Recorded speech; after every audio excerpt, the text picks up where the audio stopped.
कि यहाँ शरेआम पाकिस्तान के झंडे जला करते थे।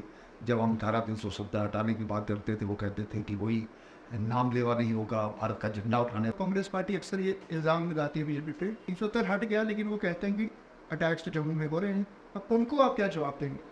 देखिए, ये नेहरू और शेख अब्दुल्ला की नालायकी मैं कहूँगा, उनकी कारण से बड़ी स्ट्रॉन्ग स्टेटमेंट है। बिल्कुल महाराजा हरि सिंह ने पहले ही विलय की बात की थी, लेकिन उन्होंने जानबूझ करके पाकिस्तान की फौजें वहाँ पर भिजवाई, आवाज़ उठी थी।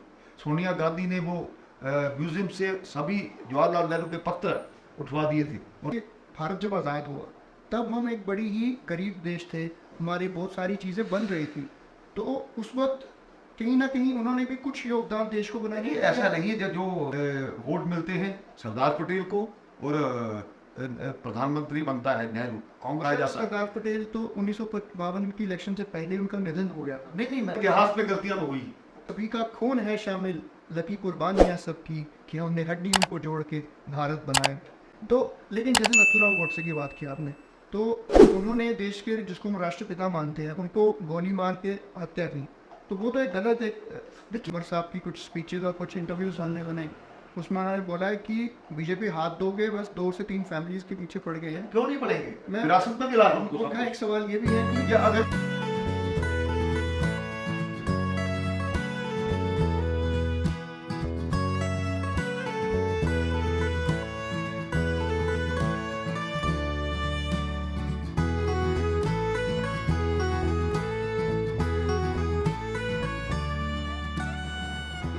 लेडीज एंड जेंटलमैन, जय हिंद टू ऑल ऑफ यू। आज मैं आपको लेकर चल रहा हूँ the city of temples Jammu में। जैसे आप सब जानते हैं कि जम्मू कश्मीर में चुनावी माहौल बहुत गरमाया हुआ है, और इसी बीच हमारे बीच आज उपस्थित हैं जनाब कविंदर गुप्ता जी, जो एक जम्मू कश्मीर के एक सीनियर लीडर हैं और डिप्टी सीएम रह चुके हैं।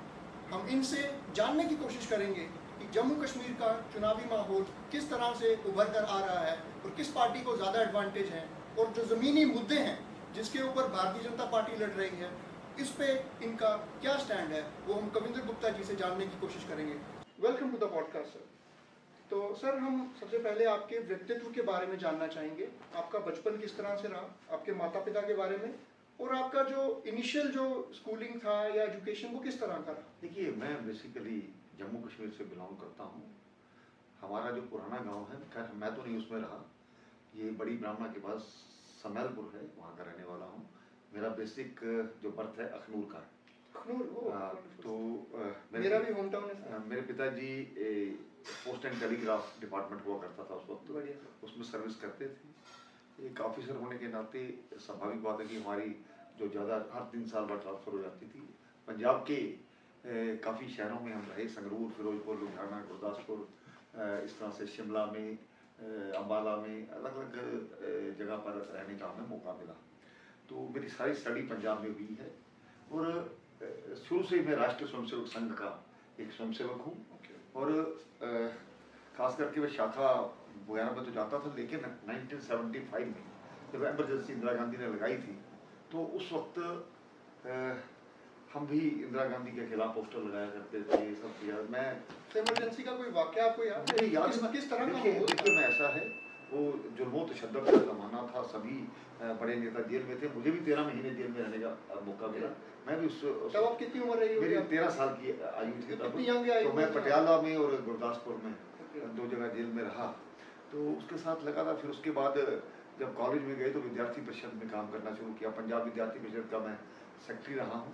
फिर पूरी स्टडी करने के बाद मैं जम्मू कश्मीर में आया, थोड़ा अपना काम धंधा भी शुरू किया, और इसके साथ ही भारतीय जनता युवा मोर्चा BJYM का मैं 5 साल अध्यक्ष रहा हूँ। तो कुल मिलाकर के ज़िंदगी काफ़ी संघर्षपूर्ण रही। बड़े हैंड टू माउथ जो फैमिली है उससे मैं बिलोंग करता हूँ। बड़ी मुश्किल से पिताजी मेरे एक साधारण एम्प्लॉई थे, घर का गुजारा बड़ी मुश्किल से चलता था।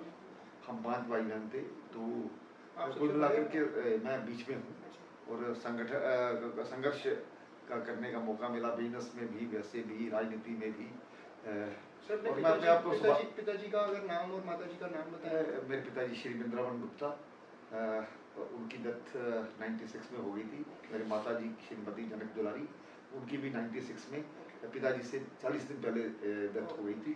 तो कुल मिलाकर के एक संस्कार थे उनके, और शुरू से ही देशभक्ति से ओतप्रोत वो कहानियाँ भी सुनाया करते थे, गीत भी गाया करते थे, संघ का भी प्रभाव रहा।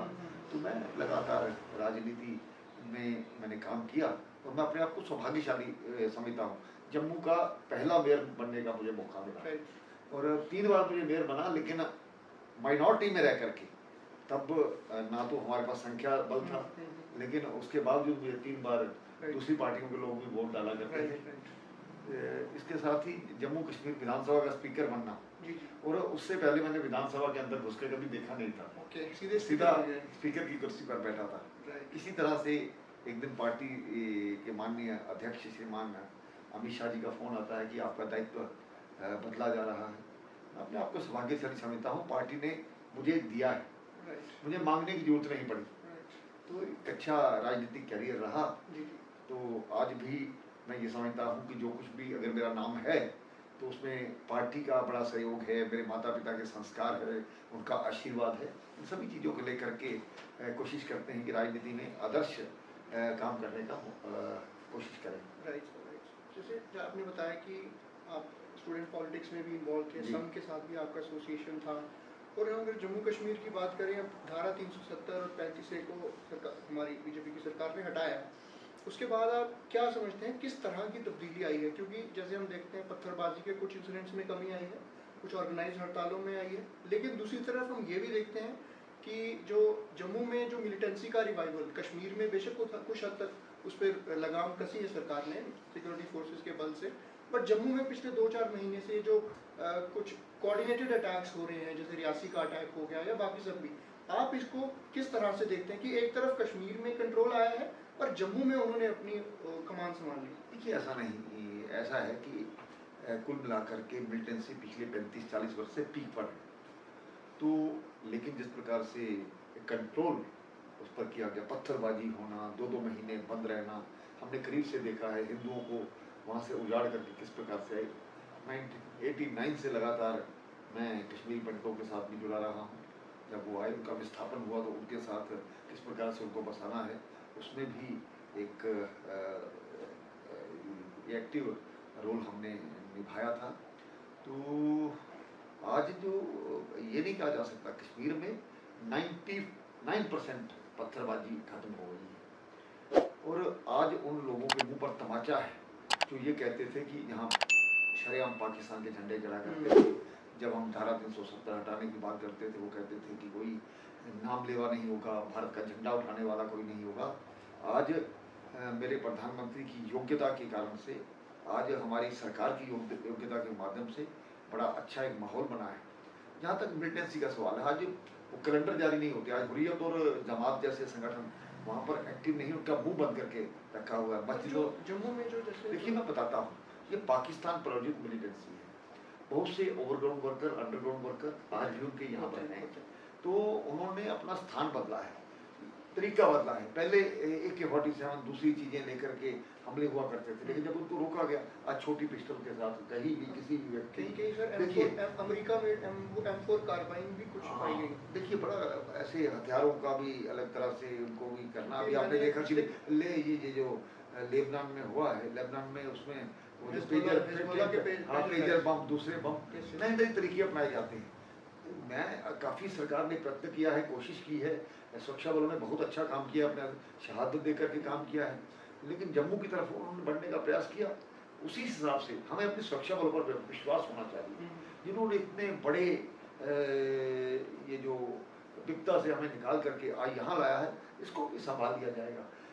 और जीरो टॉलरेंस की नीति से जो सरकार काम कर रही है, वो भी एक कारण है कि सुरक्षा बलों को पूर्ण अधिकार, खुले हाथ, और बाकी ये जो मिलिटेंसी है, ये एकदम से सब रुक जाएगा ऐसा नहीं है। किसी वक्त कौन सा व्यक्ति कहाँ बैठा है, किसने उसको वहाँ पर इंस्टॉल किया है, ये सब चीज़ें जैसे चलती रही। अपोजिशन पार्टी, लेकिन मैं बात करूँ, कांग्रेस पार्टी अक्सर ये इल्ज़ाम लगाती है बीजेपी पे कि वो कहते हैं कि मिलिटेंसी JNK में 370 की वजह से थी, 370 हट गया, लेकिन वो कहते हैं कि अटैक्स तो जम्मू में हो रहे हैं।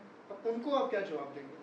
देखिए, ये नेहरू और शेख अब्दुल्ला की नालायकी मैं कहूँगा, उनकी कारण से, बड़ी स्ट्रॉन्ग स्टेटमेंट है। बिल्कुल इनकी नालायकी के कारण से हमने 70 साल भुगता है, मेरे बुजुर्गों ने भुगता है, मेरी आने वाली पीढ़ी भी भुगतती अगर 5 अगस्त 2019 को ये ना तोड़ा होता। उन्होंने अपने चंद फायदों के कारण से, अपने आप को प्रधानमंत्री के बनने के कारण से इस रियासत को 2 हिस्सों में बांटा।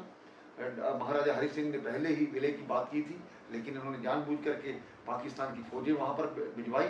ये एक मिली जुली साजिश थी जिसको हिंदुस्तान बर्दाश्त नहीं करेगा।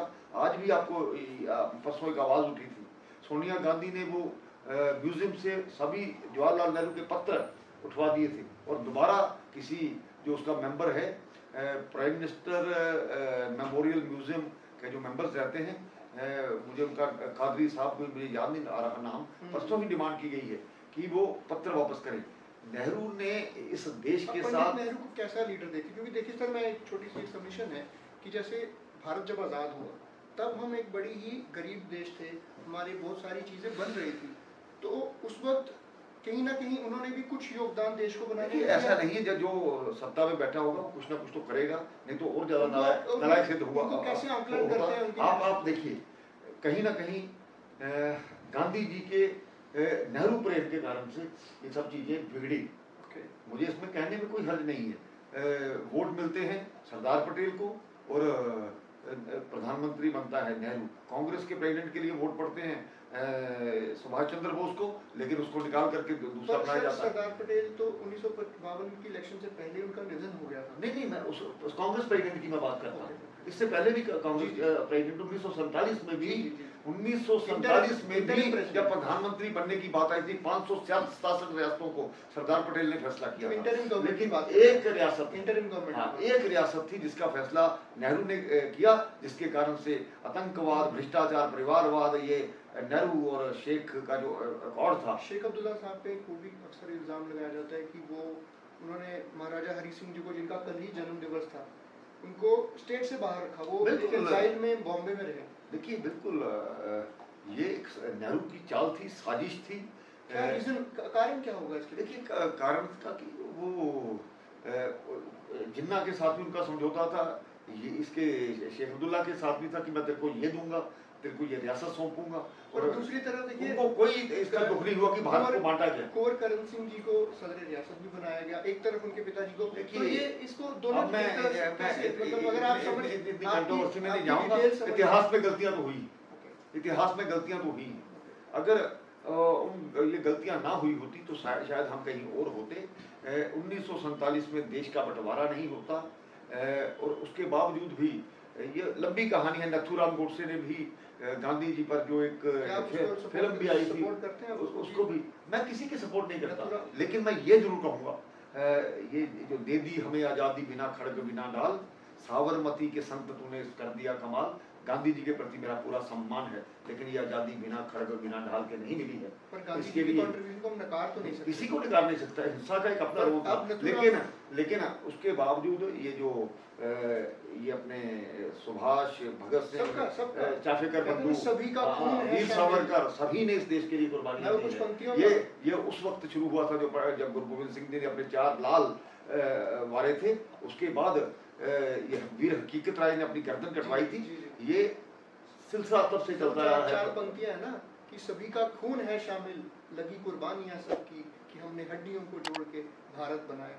तो लेकिन जैसे नथुराम गोडसे की बात की आपने, तो उन्होंने देश के, जिसको हम राष्ट्रपिता मानते हैं, उनको गोली मार के हत्या की, तो वो तो एक गलत एक, देखिए बिल्कुल मैं भी इसको गलत मानता हूँ। वो राष्ट्रपिता का दर्जा था, ऐसा नहीं करना चाहिए। पॉलिसी में मतभेद हो सकता है, पॉलिसी में मतभेद हो सकता है। बड़ी पीछे कहानियां सुनाते हैं कि पाकिस्तान के साथ पैक्ट किया गया, इतना पैसा उनको देंगे, ये करेंगे। जो फैसला हुआ कि देश के तमाम क्लास उस तरफ चली जाएगी, दूसरी इधर रहेगी। इन सभी चीज़ों की अगर हम बात करें तो इतिहास में कहीं ना कहीं छुपा है। उसका अगर खंगाल लेंगे तो उसमें बहुत कुछ निकलेगा। आज भी अगर देश में कहीं ना कहीं कई चीज़ों पर क्वेश्चन मार्क लगा है तो उसके लिए कुछ लोग तो जिम्मेवार रहे होंगे।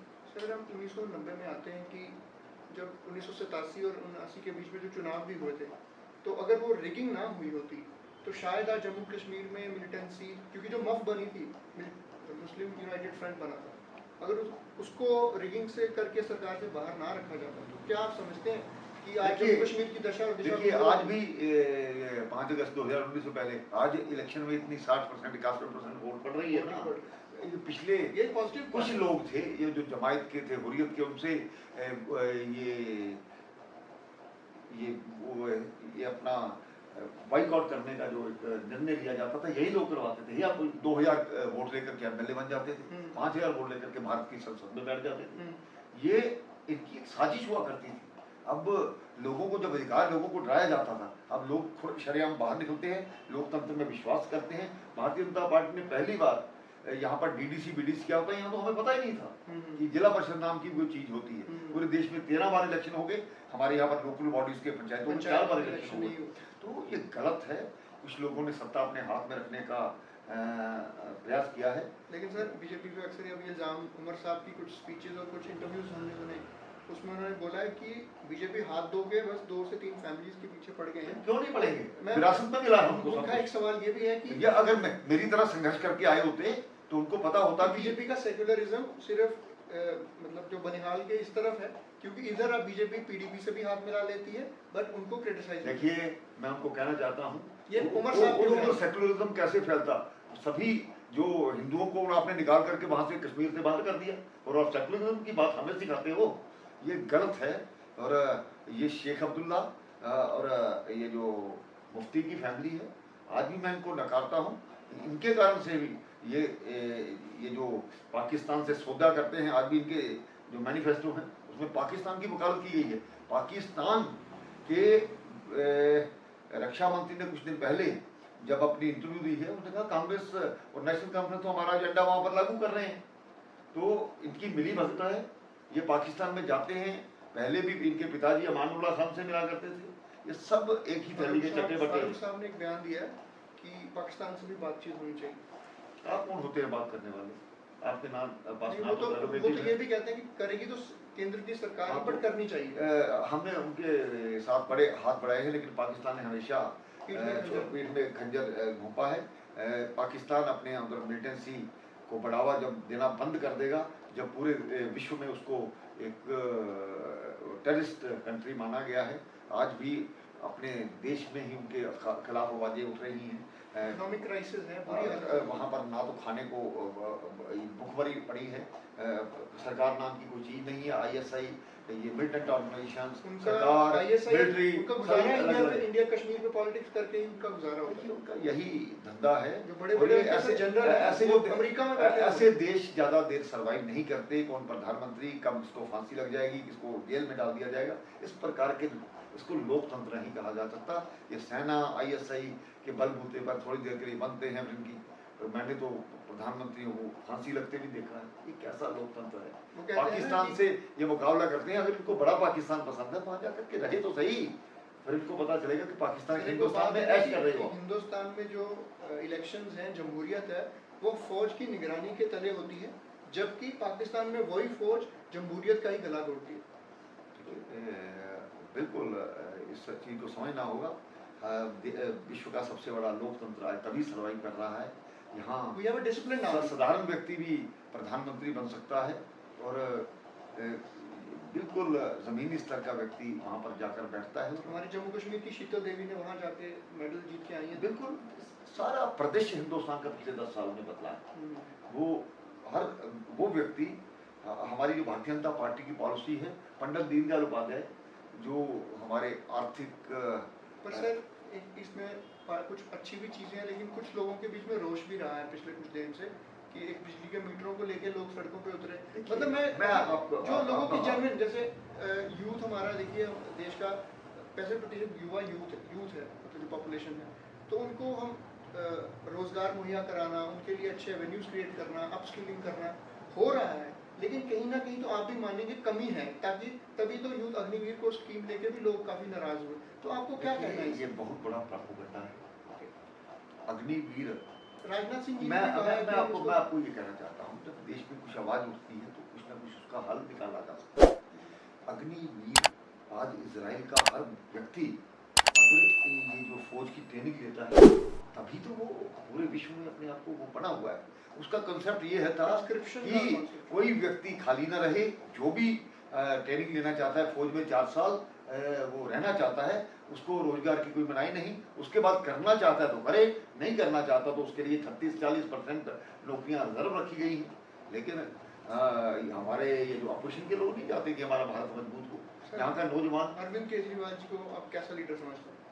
देखिए उनके बारे में बात करना व्यर्थ है। जो क्योंकि- आदमी जवान का पक्का नहीं है कि जिसका उन्होंने अभी अपनी मुख्यमंत्री की कुर्सी छोड़ दी। अभी एक वो आतिशी जी हैं, उन्होंने अपनी कुर्सी के साथ एक और कुर्सी रख दी है कि वो जैसे श्री भगवान श्री इसको राम। ड्रामेबाजी कहा जा सकता है। तो लेकिन भगवान राम के साथ अपने आप पॉलिटिक्स तो सभी को पॉलिटिक्स तो सभी भगवान राम के साथ अपने आप को जनता जानती है। भगवान राम जी जब वनवास गए थे, जनता रोती रोती उनके तो वो भी कह रहे हैं कि मैं भी थी। भरत की ये तरह तो आने वाला समय बताएगा। पर उनका इल्जाम है कैसे कि लूट कर- बेबुनियाद इल्जाम लगा के केजरीवाल जी को जेल में डाला, क्योंकि इल्जाम प्रूफ तो नहीं हुआ अब तक।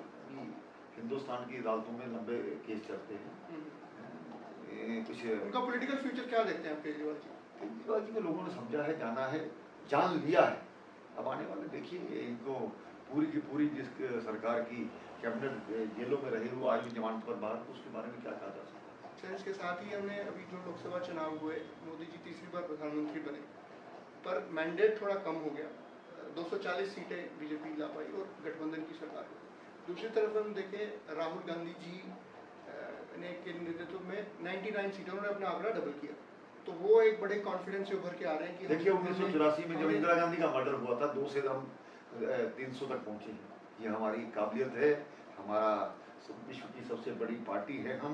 या पूरा देश कांग्रेस मानती या है पूरा देश, पूरा विदेश बाहरी शक्तियों से सहायता लेकर के प्रधानमंत्री मोदी को हटाने का, इस देश को तबाह करने का। आपको लगता है ऐसा कोई प्रोपेगेंडा चल रहा है? बिल्कुल, ये अमेरिका में जाकर के, चाइना में जाकर के, पाकिस्तान के साथ इनके कांग्रेस के नेता कहते हैं हमें सपोर्ट करो। इस प्रकार के लोगों से क्या उम्मीद की जाती है? मणिशंकरैया जैसे लोग वहां पर जाते हैं, दिग्विजय सिंह जैसे लोग वहां जानते हैं, इनसे क्या अपेक्षा की जाती है? इन लोगों ने देश के साथ गुनाह किया है, भारत माता के साथ गुनाह किया है, ये उसके माफी नहीं है मिल सकती। झूठ बोल करके, टकाटक पैसा लेकर के, लेकिन क्या देंगे? इस देश को कंगाल बनाना चाहते हैं, श्रीलंका की तरह, बांग्लादेश की तरह, जो कि भारत मोदी जी की जो नीति है। ये कोई लड़ाई सड़क सफाई मीटर की नहीं है, ये राष्ट्रभक्ति की लड़ाई और एंटी नेशनलिस्ट की लड़ाई है, जिसको आखिर में जीत हमारी की। इंडिया अलायंस का क्या अभी फ्यूचर आगे देख रहे हैं आपको अलग अलग, लेकिन उन्होंने अपना आंकड़ा तो सुधारा है। देखिए पहले से तो बेहतर हुए हैं। हम ये तो हम मजबूत हुए हैं, इसलिए वो अपने आप को बेहतर करने का प्रयास कर रहे हैं। राहुल गांधी जी का एक रिमार्क था कि देवता, कुछ उन्होंने रिमार्क किया था, जिसमें प्रधानमंत्री मोदी ने भी क्रिटिसाइज किया कि वो कह रहे हैं देवता वो है जो अपने अंदर से भी बाहर से इस तरह। देखो जबरदस्ती बनाएगी लीडरों के पास, ना तो कोई वोकेबलरी होती है, ना कोई भाषा होती है, ना कोई ज्ञान होता है। कौन उनको सिखाता है? फॉरम में बैठ करके उनको रोज फीड किया जाता है। वो कहीं आज उन पर मीम्स बनते हैं, आपने देखा, ये चीलें उड़ रही हैं, उन्होंने बोला ये बेरोजगार हैं, इस उन्होंने प्रकार बोला हमारे बयान काट काट के बीजेपी का बच्चे भी चलाता है। उनके ही को काटे जाते हैं। पूरा देश कुछ ना कुछ तो होगा ही। वो संसद में आंख मारना कितना सीरियस है, क्योंकि जो संघर्ष करके ऊपर आया होता है उसको पता होता है कि राजनीति क्या होती है। किसी खानदान से ये तो हुआ, नेहरू, इंदिरा गांधी, ये सोनिया गांधी, राजीव गांधी, ये इसके बाद राहुल गांधी। शुक्र है राहुल गांधी ने शादी नहीं की, तो राहुल गांधी तो खानदानी राज उन्होंने बना के रखा था। और साइकोफेंसी का हद है। आज नहीं तो कल कर लेंगे वो, आज नहीं तो कल कर लेंगे। भगवान उनको सद्बुद्धि दो। सर, एक उमरदुल्ला जी ने अफजल गुरु का एक रिमार्क उन्होंने अभी रिसेंटली किया था, उस पर आपने भी टिप्पणी की। मिले जुली उनकी रणनीति चला करती थी, जो मिलिटेंट्स की सपोर्ट तो आपने ये भी बोला कि वो टेररिस्ट की सपोर्ट से सरकार बनाते, तो बिल्कुल ऐसा ही होता है। ऐसा बड़ी ऐसी कंट्रोवर्शियल स्टेटमेंट नहीं है। नहीं, बिल्कुल मैं सच कह रहा हूँ, तभी तो सपोर्ट करते हैं। नहीं तो जो देश के खिलाफ काम करता है, देश के खिलाफ साजिश करता है, उनकी सपोर्ट करते हैं। Why are they not behind the ball? Someone देखिए यही लोग बिहाइंड द बार हैं, यही लोग करवाते हैं, यही लोग किसको अंदर करना है, किसको बाहर करना है, पाकिस्तान से डायरेक्शन से कैसे काम करते हैं, ये ज़्यादा से ज़्यादा एक्सपोज हो चुके हैं। और सर अभी जैसे एक इल्ज़ाम ये लगता है कि जो इंजीनियर शीर साहब हैं बीजेपी ने एक एजेंडे के तहत उनको जेल से निकाला है ताकि वो उमर साहब की कैंपेन को कमजोर अगर कर सकें। हमने ही निकालना होता तो हमने तो केजरीवाल को भी निकाला है। आप ये भी कहेंगे ये कोर्ट का काम है और कोर्ट ये काम करती है हमारा इसमें। पर कहीं ना कहीं सर इसमें कुछ तो ये देखिए है, कुछ तो सच्चाई होगी। देखिए There is no वो smooth कभी कहते confine. हैं हम उनकी बी टीम है, अगर बी टीम है तो ये भी तो अटल जी की सरकार में उमर अब्दुल्ला साहब भी तो रहे। वो कहते हैं कि तब अटल जी के सरकार में एक अलग रुझान था, अभी माहौल अलग बदल गया है। ये माहौल के हिसाब से चलते हैं तब इनका ये सरकार जी रशीद साहब का एंट्री को कैसे देखते हैं आप एज देखिए, ए पॉलिटिकल एनालिस्ट? वो मैं तो ये कहूँगा उनका अपने एजेंडे पर वो कहीं ना कहीं कामयाब हो रहे हैं। लेकिन अगर वो कामयाब हो रहे हैं कहीं ना कहीं क्योंकि उनकी राजनीतिक अलगाववाद की- देखिए आज उनका ग्राफ क्यों ऊंचा हुआ है, क्योंकि लोग उमर अब्दुल्ला हो या महबूबा मुफ्ती हो इनको पसंद नहीं करते हैं। लोगों ने सोचा है कि शायद ये सुधर जाए। पर वो भी अलगाववाद की राजनीति कर रहे हैं। इंजीनियर साहब शायद इंजीनियर साहब भगवान को सद्बुद्धि दे, शायद सुधर जाए। मैंने उनको करीब से देखा है एज ए स्पीकर, वो मेरे पास एमएलए बोलने की अपनी बात भी करते थे, लेकिन ये एजेंडा उनको भी शायद समझ आ गई होगी कि ये जो एजेंडा है ज़्यादा देर तो चलता आपको नहीं लगता है वो सेपरेटिज्म से जमहूरियत की तरफ आ रहे हैं? ये भी तभी तो इस तरफ की और बात। जमात जो बैंड है जमात इस्लामी, लेकिन उनके कुछ इंडिपेंडेंट कैंडिडेट्स देखिए वो जमात इस्लामी के नाम पर नहीं लड़ रहे हैं, लेकिन वो कैंडिडेट्स उन्हीं के हैं लेकिन इंडिपेंडेंट लड़ रहे हैं। तो बाद में पता लगेगा कौन जीत करके आता है कौन नहीं जीत करके आप आता उनसे है। हाथ ये तो एक सागर मंथन आप हाथ है, हम मिलाएंगे? नहीं मिलाएंगे। जो इंजीनियर हमारी शिव विचारधारा है, भारत को अपनी माँ मानेगा, वंदे मातरम कहेगा, जो इंजीनियर शिव हमारी से हाथ मिलाएंगे आप? विचारधारा के साथ चलेगा, इसके लिए कमिट करेगा, तो उसके बारे में हम सोचेंगे। अगर देखिए सर आप कितनी सीटों का उम्मीद कर रहे हैं? हम सरकार बनाने के लिए इलेक्शन लड़ रहे हैं। कितनी सीटें? आप देखते जाइए 8 अक्टूबर का दिन थोड़ी देर अगर सर बाद- फ्रैक्चर्ड मैंडेट आया, अगर थोड़ा सा सीटें कम पड़ गई तो अगर आप क्या किसी देखिए ऐसा हमें लगता नहीं, लेकिन समय के अनुसार हम एक बड़ी पार्टी है, उसी देश हित में जो भी सोचेंगे देश हित में सोचेंगे। सर एक अभी जो सरोड टोल प्लाजा पे इशू हुआ था, आपके ऊपर ये इल्ज़ाम लगाया गया कई लोगों ने कि आप राजपूतों के खिलाफ आपने कुछ कमेंट देखिए, किया, तो ऐसा आपका नहीं है। इन टिप्पणियों पे आप क्या कहेंगे? मुझे लगता है इन टिप्पणियों का ना तो कोई फायदा होता है। सरोड टोल प्लाजा का जहाँ तक प्रश्न है, ये कोई खाली सरोड में नहीं है, पूरे हिंदुस्तान में है। जी तो आज मुझे याद है मैं 20 साल डेली अप डाउन करता था उधमपुर, और उसके कारण से 2.5 घंटे 3 घंटे में पहुंचना, 2.5 घंटे गाड़ी स्टार्ट रखना, आज 1 घंटे में उधमपुर पहुंचते हैं। सड़कों का निर्माण हुआ है, गडकरी साहब ने बहुत बढ़िया काम ये चीजें हैं। पूरे हिंदुस्तान में टोल प्लाजा है, 10 20 50 रुपए नहीं देने पड़ते, उसका फर्क नहीं पड़ता। ठीक है, जो नेशनल पर कुछ जो highway authority of statement India, Rajput के ऊपर कुछ कंट्रोवर्शियल कि स्टेटमेंट ऐसा नहीं था, कुछ लोगों ने थोड़ा कहा था, ऐसा नहीं था, नहीं ना, तो मेरा किसी के साथ नियत नहीं ऐसी। मैं तो ऐसा कोई बोलता भी नहीं हूँ, मैं बड़ा तोल करके सोच समझ करके बोलता हूँ, लेकिन उसको कैसे मोड़ा गया, कई पत्रकार होते हैं, तो मैं खैर उन चीज़ों में नहीं जाना चाहता। अच्छा, सभी के जम्मू प्रति की- जो जम्मू की हित की बात करेगा वो उसका सम्मान तो जम्मू की 2 सीटों की बात करते हैं। एक तो जम्मू नॉर्थ की सीट है, श्यामलाल शर्मा जी अपने लड़ रहे हैं, पहले हमारे अखनूर कॉन्स्टिट्यूंसी से थे, उनके खिलाफ अजय सल्तरा जी। तो क्या मानते हैं कि वो कांटे की टक्कर है उस सीट पे या भारतीय जनता पार्टी जीतेगी अच्छे वोटों से। अच्छे वोटों से? और दूसरी तरफ रमन भल्ला जी की सीट भी थोड़ा सा लग रहा है कि वो टफ है। मुझे पहले पता नहीं, समझ नहीं आई कि वो यहाँ से भागे क्यों, भाव से क्यों नहीं लड़े? यहाँ से भागे क्यों। भागे है या उनकी स्ट्रैटेजी है? टोनी जी को लड़वा दिया वहाँ से, कुछ भी कहे, कांग्रेस में अपनी भी अंडरस्टैंडिंग, उनको लगता है कि मेरी स्ट्रैटेजी है। 16,000 वोट से हराया था पहली बार मैंने, आपने फिर 2 बार वो लोकसभा हारे। अब उन्होंने सोचा होगा शायद कहीं अंतिम बार कहीं चले जाएं, कहीं और जाकर चलाते हैं। उनको लगता है कि उनको डर था इसलिए उन्होंने पार्टी सीट चेंज की। ये तो वही जानते हैं, लेकिन जीत, मैं ये कहूँगा सीट तो चेंज की ना। सर एक हम बात करते हैं अभी छम कॉन्स्टिट्यूंसी की, जो सबसे कंटेस्टेड अभी हमारे जम्मू जोन में है। 4 कॉर्नर कॉन्टेस्ट हो गया। बीजेपी के आपके राजीव शर्मा जी हैं, और कांग्रेस के deputy CM ex deputy CM Tarachand ji, और rebel candidate 2 rebel candidate Satish Sharma ji, Madan Lal Sharma ji के बेटे, और दूसरे जोगिंदर सिंह बाबू, और भी इंडिपेंडेंट कैंडिडेट्स। तो काफ़ी टफ एक फाइट है, मतलब ऐसे अभी बता पाना बहुत मुश्किल है कि कौन बाजी मारे। इलेक्शन टफ हो तभी लड़ने का मजा आता है, लेकिन भारतीय जनता पार्टी जीतेगी, ये तय है। आपको लगता है सतीश जी के फेवर में कुछ सिंपैथी? मैं किसी के बारे में नहीं सोचता, हम कैसे जीतेंगे मैं इसके बारे में सोचता हूँ। हमारा कैंडिडेट जीतना चाहिए, उसके लिए कुछ भी रणनीति बनाएंगे, उनको जिताएंगे, और ये सभी जो दिग्गज वहाँ अपने आप को समझते हैं उनको बताएंगे कि भारतीय जनता पार्टी आज भी सबसे बेहतर, सबसे अच्छा कैंडिडेट हमारा है। और जम्मू कश्मीर के भविष्य के लिए सर आपका यूथ को और जम्मू कश्मीर की जनता को आपका क्या संदेश है? देखिए मैं ये कहना चाहता हूँ, एक गीत था, हम लाए हैं तूफान से कश्ती निकाल के। जम्मू कश्मीर ने बहुत कुछ सहा है, आगे हमारी पीढ़ियां ना सहें, इसके लिए हर व्यक्ति को कहीं ना कहीं अपना रोल अदा करना होगा। आज भी यहाँ का नौजवान किन कारणों से बेरोजगार हुआ, वो क्लास 4 की नौकरी मांगता है MA पास करके, क्योंकि यहाँ पर शांति व्यवस्था नहीं थी, आज बनी है। अगर तो कश्मीर का नौजवान समझे, जम्मू का नौजवान समझे कि ये हमारे भविष्य, हमारे साथ अगर ऐसा हुआ, हमारी अगली पीढ़ी के साथ भी ऐसा हुआ, हम सब मिल करके जम्मू कश्मीर, नया जम्मू कश्मीर, बेहतर जम्मू कश्मीर, बढ़िया जम्मू कश्मीर बनाने का प्रयास करें, मिलजुल कर इस पर काम करें। शुक्रिया सर, मुझे उम्मीद है आपके जो पॉजिटिव इंटेंशंस हैं और जम्मू कश्मीर का भविष्य उज्जवल हो, जम्मू कश्मीर को, युवा को बहुत सारी अपॉर्चुनिटीज़ मिले। सो लेडीज एंड जेंटलमैन, ये थे जनाब कोविंदर गुप्ता जी, जम्मू कश्मीर के डिप्टी CM, एक्स स्पीकर और एक सीनियर पॉलिटिशियन रह चुके हैं, जिनको जम्मू कश्मीर के पॉलिटिकल माहौल की एक अच्छी समझ है। और हमें उम्मीद है इस पॉडकास्ट से आपने कुछ ऐसे चीज़ों को, एक रुझान समझा होगा पॉलिटिकल माहौल को। हम मिलेंगे आपके साथ एक अगले एपिसोड में एक और सीनियर पॉलिटिशियन और senior member of Jammu Kashmir politics. तब तक के लिए शुक्रिया, धन्यवाद, जय हिंद।